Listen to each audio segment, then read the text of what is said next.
ఇంకొకటి ఏంటంట, అంతటి వరకు నీ జీవితంలో ఎప్పుడైతే నువ్వు యేసుక్రీస్తుని విశ్వసిస్తావో, ఎప్పుడైతే ఆయన నిజమైన దేవుడని నోటితో ఒప్పుకుంటావో, ఎప్పుడైతే ఆయన నామములో ప్రార్థన చేస్తావో, ఆయన నామములో నువ్వు బాప్తిసం తీసుకుంటావో, ఈ భూమిలో తర్వాత ఎప్పుడైతే వేరే జీవిస్తూ ఉంటావో, ఇవన్నీ జరిగిస్తున్నప్పుడు సాతానుడు ఏదో ఒక రకంగా శ్రమ కల్పిస్తూ ఉంటాడు. హల్లెలూయా.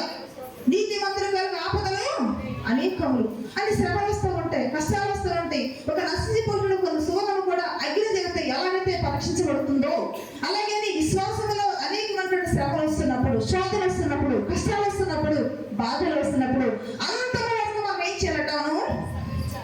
ఇక్కడ వాక్యం చెప్పించండి, అంతవరకు సహించిన వాడు ఎవడో వాడే రక్షించబడింది. హల్లెలూయా. చూసారండి, బాప్తిసంతో ఆగిపోలేదు అక్కడ. మూర్ఖమైన తరువాత వేరే ప్రతినా నా మట్టికి వెళ్తున్నానంటే కుదరదంట. నీకు తప్పనిసరిగా శ్రమలు వస్తాయి, నీకు తప్పనిసరిగా శోధనలు వస్తాయి, నీకు తప్పనిసరిగా నీ లోకంలోనే ఎన్నో కష్టాలు ఎదురవుతూ ఉంటాయి. క్రైస్తవ జీవితం అంటేనే ఒక వాకాలో ప్రియులారా ఎన్నో శోధనలు, ఎన్నో శ్రమలు, ఎన్నో కష్టాలు. మనం ఆయన అడుగుచాడు నడుస్తున్నప్పుడు ఇవన్నీ మనకు వస్తూ ఉన్నప్పుడు అవి మనం ఏం చేయాలట చెప్పాలి? మీరు ఏం చేయాలండి? సహిస్తూ ఉండాలి. ఇంకొక విధంగా కూడా మనకు శ్రమ వస్తూ ఉంటాయండి. దేవుని మర్చిపోయి దేవుని కంటే ఎవరిని లోకంలో ఎక్కువ ప్రేమిస్తూ ఉంటాం ప్రియులారా. దేవుని కోసం నేను శ్రమ పడుతున్నాను అనుకోకూడదు, దేవుని కోసం నేను కష్టపడుతున్నాను అనుకోకూడదు. ఇంటి వారిని కష్టపడితే అది కూడా దేవుడికి శ్రమ అనుకుంటే చాలా మంది కూడా ప్రియులారా మారు మనసు లేకుండా, దేవునికి ఒక ప్రాధాన్యత స్థానం ఇవ్వకుండా నీకు వచ్చే కష్టాలు దేవుని మీద రుద్దకూడదు. హల్లెలూయా. కాబట్టి దేవుని కొరకు నిందపడినా, దేవుని కొరకు కష్టం వచ్చినా, దేవుని కొరకు శ్రమలు వచ్చినా కూడా అది నువ్వు సహించినప్పుడు నీకు ఏముందంట? ఏముందండి? అంతవరకు సహించిన వాడు ఎవరో వారికే రక్షణ. హల్లెలూయా. సహిస్తున్నావా? కష్టం వచ్చిందని ఎరగిపోతున్నావా? కష్టం వచ్చిందని బాధపడిపోతున్నావా? యెహోవా ఇచ్చును, యెహోవా తీసుకును, దేవునికి మేలు కలుగుగా అనేటువంటి స్థితులు ఉన్నవాళ్ళే పరిశీలన చేసుకోవాలి. హల్లెలూయా. అందుకని ప్రియులారా ఇంకా ఏముంది? ఏది పెరిగితే మనకు రక్షణ అంటగా అంతవరకు సహించాలట, అంతవరకు భరించాలి. ఒక్కొక్కసారి మాటల ద్వారా మనం హృదయం బాధపడచ్చు, ఒక్కొక్కసారి ఈ లోకంలో ఆర్థిక సమస్యలు కావచ్చు, అనారోగ్య స్థితులు కావచ్చు, నీ బంధువులంతా విడిచిపెట్టిపోయే పరిస్థితి రావచ్చు, నిన్నెవరు పట్టించుకోకపోవచ్చు, నేను కన్న తల్లి కావచ్చు, నీ కడుపులో నీ బిడ్డలు కావచ్చు, నీ తోబుట్టులు కావచ్చు, నేను అందరూ చేయి విడిచిపెట్టిన పరిస్థితులు నీకు ఎదురైనప్పుడు కూడా అది ఒక బాధాకరము.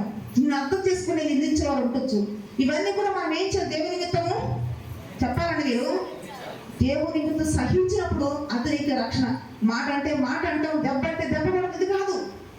కాబట్టి అందులో అన్నా కాబట్టి మాట అంటున్నారంటే కాదు ప్రియులారా, అది నువ్వు సహించినప్పుడు నీకు ఏముంటుందంట? రక్షణ. హల్లెలూయా. ఇంకా మనం చూసినట్లయితే ఇంకో 2 విషయాలు వాక్యం మిగిల్చుకుందాము. ఇంకేమిటంటే మొదటి పేతురు పత్రిక 2వ అధ్యాయము, మొదటి పేతురు పత్రిక 2వ అధ్యాయము మొదటి వచనం చూడండి ఒకసారి. ప్రభువు దయాళుడని మీరు రుచి చూచి ఉన్న ఎడల సమస్తమైన దుష్టత్వమును, సమస్తమైన కపటమును, వేషధారణను, అసూయను, సమస్త భూషణ మాటలు మాని క్రొత్తగా జన్మించిన శిశువులను పోలిన వారై నిర్మలమైన వాక్యమును పాల వలన రక్షణ విషయంలో ఎదుగు నిమిత్తము ఆ పాలను ఆపేక్షించుడి. హల్లెలూయా. రక్షించబడినటువంటి ఆలోచన కలిగిన వ్యక్తి, నాకు రక్షణ కావాలంటే ఏం చేయాలని ప్రశ్నించుకోవాల్సిన వ్యక్తి ప్రియులారా, ఈరోజు ఆ రక్షణలో నువ్వు ఎదగుతూ ఉండాలంటే ప్రియులారా, పాలు అంటే దేనికి సాదృశ్యం? దేవుని వాక్యానికి సాదృశ్యము. పుట్టినటువంటి శిశువుకి పాలు లేకపోతే చనిపోయే ప్రమాదం ఉంటుంది. అలాగే రక్షించబడినటువంటి యేసుక్రీస్తు నామములో బాప్తిస్మం వ్యక్తికి దేవునికి వాక్యం అనే పాలు ప్రతి నిత్యము కూడా దాన్ని ఆపేక్షించకపోతే, దాన్ని త్రాగుతూ ఉండకపోతే ఎదుగుదల ఉండదు, చనిపోయే అవకాశం ఉంటుంది. అలాగే మన జీవితంలో ప్రియులారా ఎప్పటికప్పుడు వాక్యం ద్వారా మన జీవితం సరి చేసుకుంటూ ఉండాలి. అర్థమవుతుందండి? ఈరోజు ఎలా ఉంటుందంటే వాక్యంతో పని లేదు. కళ్ళు, దర్శనాలు, భాషలు, స్వస్థతలు, కార్యాలు వీటి మీద నీ రక్షణ ఆధారపడి లేదు ప్రియులారా. దేవుని యొక్క వాక్యం ఖండించి, సరిచేసి, గద్దించి, బుద్ధి చెప్పి రెండంచులు ప్రక్కవంటి వాక్యానికి నువ్వు ఎప్పుడైతే నీ జీవితాన్ని అప్పగించుకుంటుంటావో, ఆ వాక్యానుసారమైన జీవితాన్ని ఎప్పుడైతే కలిగి ఉండడానికి ఇష్టపడుతుంటావో ఆ రక్షణ నీకు కలుగుతుంది. హల్లెలూయా. దేవుని వాక్యాన్ని పక్కన పెట్టి నువ్వు రక్షణ ఎదగలవా? ఏమండి? రోజు ఆహారం పక్కన పెట్టి మనం జీవించగలమా? ఇక మన ఆత్మకు వాక్యానికి ఎలా లెక్కిపోయిందంటే ప్రియులారా, తినేటువంటి ఆహారానికి మన శరీరం ప్రాణులు ఎంత ప్రాముఖ్యమైందో, అలాగే నీలో ఉన్నటువంటి ఆత్మ నిత్యము కూడా దినదినము నూతన పరచబడుతూ శక్తి కలిగి దేవుని యొక్క ఉన్నతమైనటువంటి ఆ రాజ్యంలో ప్రవేశించే వ్యక్తిగా ఉండాలంటే దేవుని యొక్క రెండంచుల కట్టుకోండి వాక్యము చేత మనం ఏం చేస్తుండాలి, మనము సరి చేసుకుంటూ ఉండాలి.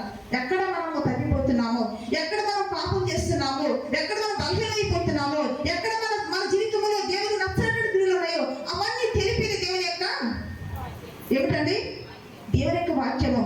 కాబట్టి ఇంకా రక్షణ మనం రక్షించబడాలంటే నిత్యము కూడా మనం ఏం చేయాలంట, దేవుని యొక్క వాక్యాన్ని పాలన మనం ఏం చేస్తుండాలండి, ఆపేక్షిస్తూ ఉండాలి. ఇంకొకటి చూసి వాక్యం ఎక్కించుకుందాం. ఇంకా ఏమిటంటే ప్రియులారా, యాకోబు రాసిన పత్రిక 2వ అధ్యాయము, యాకోబు పత్రిక 2వ అధ్యాయము 14 చూడండి. 2:14 నా సహోదరులారా, క్రియలు లేనప్పుడు ఎవడైనా తనకు విశ్వాసం కలగని చెప్పిన యెడల ఏమి ప్రయోజనము? అట్టి విశ్వాసం రక్షించగలదా? హల్లెలూయా. ఇంతవరకు విన్నటువంటి మాటలు ఒక ఎత్తు అయితే ప్రియులారా, ఈ మాట ఇంకొక ఎత్తు. ఎందుకంటే చాలా మంది అనుకోవచ్చు, ఇప్పుడు నేను విన్నటువంటి వాక్యములు అన్ని కూడా నా జీవితం నెరవేర్చబడుతున్నాయి, విశ్వాసం ఉన్నది, ఒప్పుకుంటున్నాను, ప్రార్థన చేస్తున్నాను, బాప్తిసం తీసుకున్నాను, ఇంకా లోకంలో ఏ పాపం చేయట్లేదు అనుకుంటూ దేవునికి వాక్యం వింటున్నాను కదా నువ్వు అనుకుంటున్నావేమో. అంతతో నీకు రక్షణ పరిపూర్ణత కాలేదు. ఏమిటంట? క్రియలు ఉండాలంట. హల్లెలూయా. ఏముండాలంటండి? క్రియలు అంటే వాక్యాసైన జీవితం నీలో కనపడాలి. అప్పుడు నీకు ఏముంటుందంట? రక్షణ ఉంటుంది. ఎందుకంటే యాకోబు అన్నాడు కదా, ఎవరైనా నాకు ఆ విశ్వాసం ఉన్నదిలే అని చెప్పుకుంటే ఆ విశ్వాసం మాకు రక్షించలేదంట. హల్లెలూయా. ఎందుకని? దయ్యము కూడా నమ్ముతుంది ప్రభు యేసుక్రీస్తు దేవుడని. నువ్వు నమ్ముచున్నావు, కానీ నీకు రక్షణ, నీకు ఎలాగైతే దయ్యానికి రక్షణ ఉండదో నీకు అలాగే రక్షణ ఉండదు. అయితే మనం క్రియల ద్వారా మన విశ్వాసాన్ని, మన భక్తిని వెళ్ళపరుచుకుంటూ ఉంటే అది నీకు రక్షణ. హల్లెలూయా. కాబట్టి ప్రియులారా, మరి మన జీవితంలో ఇవన్నీ నెరవేర్చుతున్నావా? ఇప్పుడు చెప్పండి, నీ ప్రశ్న ఏమిటి? నీ ప్రశ్న చెప్పండి. రక్షించబడాలంటే నేను ఏం చేయాలి? ఇప్పుడు చెప్పండి, మీరు మీ సమాధానం ఏంటి? విన్నది విన్నారు కదా. ఒకటి ఏం ఉండాలంటే మనకు విశ్వాసం ఉండాలి. 2 నోటితో యేసు ప్రభు దేవుడని ఒప్పుకోవాలి. 3 ఆయన నామమును బట్టి మనము ప్రార్థన చేయాలి. ఇక 4 దైవ చిత్తానుసారంగా మనము పశ్చాత్తాపడుతూ దుఃఖపడుతూ ఉండాలి. ఇంకా తర్వాత 5 నమ్మి మనము బాప్తిసం తీసుకోవాలి. ఇంకా 6 ఏం చేయాలి? మనము 6 ఏం చేయాలి? అంతకు వరకు కష్టములు వచ్చినప్పుడు మనం ఏం చేస్తారంట, దేవుని ఎరగినటువంటి ఈ లోకం నుంచి మనం ఏం చేయాలంటారు, మరి వేరే ప్రత్యేకంగా మనం బ్రతకాలి. అంటే ఈ లోకంలో మూర్ఖమైన పరవాళ్ళని మనం ఏం చేయాలి, మనము దూరమైనటువంటి జీవితాన్ని కలిగి ఉండాలి. అలాగంటే ఊరు దూరం వెళ్ళిపోనట్లేదు. వాళ్ళ విధానాల్లో మనం కలవకూడదు, వాళ్ళ యొక్క ఆచారాల్లో మనం నెరవేర్చకూడదు. మనం ఏదైతే మన దేవుడు చెప్తున్నారో ఆ ఆజ్ఞను మనము ఏం చేయాలి, మనము పాటిస్తూ ఉండాలి తప్ప అక్కడికి వెళ్తే నువ్వు బంధువులు కట్టడం తప్పలేదు. లేకపోతే ఈ పిల్లగాడు ఏడుస్తున్నాడు, తాడు కట్టించుకున్నాను, ఈ దిష్టి తీయించుకున్నాను లేరంటారు. అలాగా ఎంతమంది ఉన్నారు. కాబట్టి ఇది ఏంటంట, మూర్ఖమగు తరము వాడు జరిగించినట్టు క్రియలు. వీటిలోంచి మనం ఏం చేస్తున్నాం, మనము తర్వాత అంతవరకు మనం ఏం చేయాలి, మనము సహిస్తూ ఉండాలి. తర్వాత ఏం చేయాలంటే వీళ్ళ వాక్యమైన పాలన మనము దినదినము కూడా ఆపేక్షిస్తూ ఉండాలి. వాక్యాన్ని ఏం చెప్తున్నా పట్టని దాన్ని మనం గ్రహిస్తూ ఉండాలి. నీ ఆత్మను నిత్యజీవం నడిపించుకుని బలపరచుకోవాలంటే తప్పనిసరి వాక్యానికి అనుకూల జీవితం నువ్వు కలిగి ఉండాలి. ఇక చివరి చూసినట్లయితే విశ్వాసం అంటే కాదు కానీ క్రియల ద్వారా, సత్క్రియల ద్వారా, మంచి పనుల ద్వారా నీ భక్తులను కనపరుచుకుంటూ ఉండాలి. ఈ రక్షించబడాలంటే ఇవన్నీ కూడా నీలో చెప్పాలి, మీరు నెరవేరుస్తూ ఉండాలి. మరి అలా నెరవేర్చి ఇవన్నీ నా వల్ల కాదండి, ఈ భాగం అంతా నాకు చెప్పారు, ఇది నా వల్ల కాదని అనుకుంటున్నావు. ప్రియుడా, రక్షణ కావాలంటే మరి ఇలా చేయాలి అంతే. హల్లెలూయా. రక్షణ అంటే బాప్తిస్మే సరిపోద్ది అనుకుంటున్నావా? రక్షణ అంటే ప్రార్థన చేసి సరిపోద్ది అనుకుంటున్నావా? రక్షణ అంటే విశ్వాసం సరిపోద్ది అనుకుంటున్నావా? రక్షణ అంటే 2-3 మంచి పని సరిపోద్ది అనుకుంటున్నావా? రక్షణ అంటే కనసేపు అలా వాకింగ్ చెప్తుంటే వినేసేసి వెళ్ళిపోతాం నిజం అనుకుంటున్నావా? కానీ అదంతా కాదు ప్రియులారా. ఇప్పుడు ఏదైతే నువ్వు విన్నావో అది నీ జీవితం నెరవేర్చబడినప్పుడే నీకు రక్షణ దేవుడు ఇస్తారు. హల్లెలూయా. కాబట్టి ఇవన్నీ మన జీవితం నెరవేర్చినప్పుడు ఏ విధంగా మార్పు చెప్తామంటే ఒక్క మాట చూసి వాక్యం ముగించుకుందాం. చూడండి, ప్రకటన గ్రంథము 7వ అధ్యాయము. ప్రకటన గ్రంథం 7వ అధ్యాయము 13వ చదువుతున్నాం. పెద్దయ్య ఒకడు తెల్లని వస్త్రము ధరించుకుని ఉన్న వీరు ఎవరు, ఎక్కడి నుండి వచ్చిందని నన్ను అడిగాను. చూడండి ప్రియులారా, ఎప్పుడైతే ఒక విశ్వాసి ఈ రక్షణ కొరకు ఇవన్నీ చేస్తారో, ఇవన్నీ జరిగి తన జీవితాన్ని ముగించుకుని వెళ్తారో, వారు దేవుని రాజ్యంలోకి వెళ్ళినప్పుడు, పరలోకి వెళ్ళినప్పుడు ఎలా కనిపిస్తారట? తెల్లని వస్త్రములు ధరించుకున్నటువంటి మీరంతా ఎవరు అని అడుగుతున్నప్పుడు అక్కడ సమాధానం ఏంటి చెప్పండి, చదవండి. అయ్యా నీకే తెలియనగా అతడు ఇలాగ నాతో చెప్పాను, వీరు మహాశ్రమల నుండి వచ్చిన వారు. హల్లెలూయా. ఈ లోకంలోని ఇప్పుడు నేను చెప్పినటువంటి ఈ యొక్క 9 విషయాలకు నీతో ఎవరైతే నెరవేరుస్తూ ఉంటారో వారి జీవితాన్ని చివరికి యాత్ర ముగించుకుంటారు. ప్రియులారా, వారందరూ తమ ఆత్మలో తెల్లని వస్త్రంగా అర్థం చేసుకుని అక్కడికి వెళ్ళినప్పుడు వీరందరూ మహాశ్రమల నుంచి ఏమిటండి, మహాశ్రమల నుంచి వచ్చిన వారు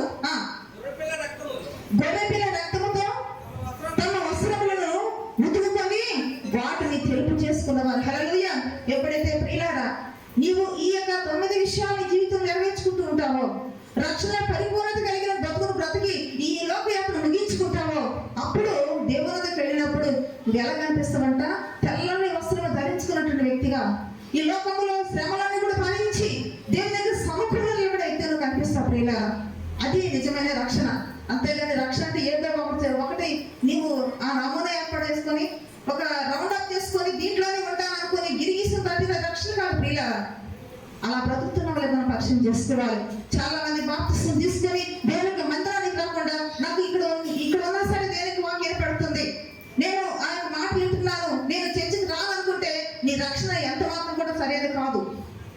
అంతేకాదు దేవునికి వాక్యం వింటున్నాను, ఇంటికి వెళ్తా పరమ భయంకర మాటలు మాట్లాడుకుంటూ చెడ్డ బుద్ధులు ఇవన్నీ కలిగి ఉండా నీకు రక్షణ వస్తుందేమో అనుకుంటున్నాను, అది బ్రహ్మ.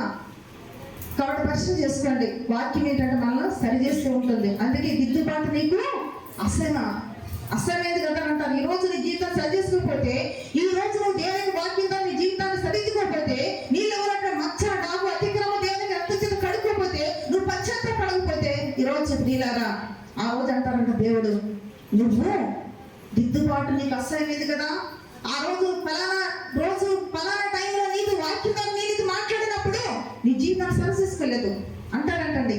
నిజం. చూడండి, 50వ కీర్తన మాట చదివారు కదా, 50వ కీర్తన ఉంటున్న మాట, 50వ కీర్తన, దిద్దుబాటు నీకు అసహ్యం కదా, నీవు నా మాటలను చూడండి, దిద్దుబాటు నీకు అసహ్యం కదా. ఈరోజు దేవుని యొక్క వాక్యం విన్నావు, ఈరోజు దేవుని యొక్క మాటలు విన్నావు, రక్షణ కోసం ఏమేమి చేయాలి, రక్షించబడాలంటే ఏమి ఎలా ఉండాలనే విషయాలు ఈరోజు దేవుని యొక్క వాక్యం విన్నప్పుడు ఇది నువ్వు అసహించుకున్నావు అనుకో, లేకపోతే పెడచేత పెట్టుకున్నావు అనుకో, నువ్వు నిర్లక్ష్యం చేసేవనుకో ప్రియులారా, ఇప్పుడు నీ జీవితాన్ని మార్చుకోలేదనుకో, దేవుడు అంటారట ఆ రోజు ఏమంటారంట, నీవు నా మాటలను నీ వెనుకకు త్రోసివేసావు కదా. ఆ రోజు ఆ యొక్క ఫలానా నెలలో ఫలానా రోజు మందిరంలో నీతో మాట్లాడే మాటలు దేవుడు గుర్తు చేస్తారు. నేను ఆ రోజు నీతో మాట్లాడాను కదా, నీ జీవితం ఎలా ఉంది సరి చేసుకొని చెప్పాను కదా, కానీ ఏం చేశాను మాటలను ఏమంటారంటండి, వెనక పారేసావంట. అంటే నిర్లక్ష్యం చేసావు కదా, వెనకకు పారేసావు కదా, నా మాటలు బట్టి నీ జీవితం సరిదిద్దుకోలేదు కదా. ఇంకేమంటారట, నీవు దొంగను చూసినప్పుడు వారితో జీవించావు. చూసారండి, ఈ లోక సంబంధం నువ్వు ఈ రోజు జీవితాన్ని మార్చుకోకుండా లోకస్తులు ఎవరైతే లోక ప్రజలు ఉన్నారో నువ్వు వాళ్ళతో జీవించున్నావు. అంటే దొంగతనం చేసేవాళ్ళని కాదు, కానీ ఈ లోక సంబంధం ఎవరైతే ఈ లోకంలో పాపం చేసేవాళ్ళుంటారో వాళ్ళనే అనుసరించి బ్రతికావు. ఆ దొంగను చూసి వాళ్ళతో ఏకీపించుతావు, వ్యభిచారులతో నీవు సాంగత్యం చేస్తావు. చూసారా ప్రియులు, వ్యభిచారులు లోక సంబంధం, సగం లోకము సగము దేవుల్లో ఉన్నటువంటి వారు, వారితోనే నీ జీవితం, వారితోనే కార్యకలాపాలు, వారితోనే నీ సహవాసము. కాబట్టి ఈరోజు నీవు రక్షణ కొరకు ఏం చేయాలన్న మాటలు విని కూడా నీ జీవితాన్ని మార్చుకోకపోతే ఆ రోజు ఈ ప్రశ్న దేవుడు తప్పనిసరి చేస్తారంట. ఏమంటారట, నేను ఆ రోజు మాట్లాడితే నువ్వు ఉన్నావా, ఆ రోజు నా మాటలు పెడచాలు పెట్టావు, వెనకకు పారదీసావు, దొంగలు చూసి ఏకీపించావు, వ్యభిచారులతో సాంగత్యం చేశావు, నా మాటలు పట్టించుకోలేదు. చూడండి, కీడు చేయవలనని నీవు నోరు తెరుచున్నావు, నీ నాలుక కపటం కల్పిస్తున్నది. ఎప్పుడు కీడు మాటలు మాట్లాడుతుంటావు, ఎప్పుడు దీవెనకర మాటలు మాట్లాడలేదు,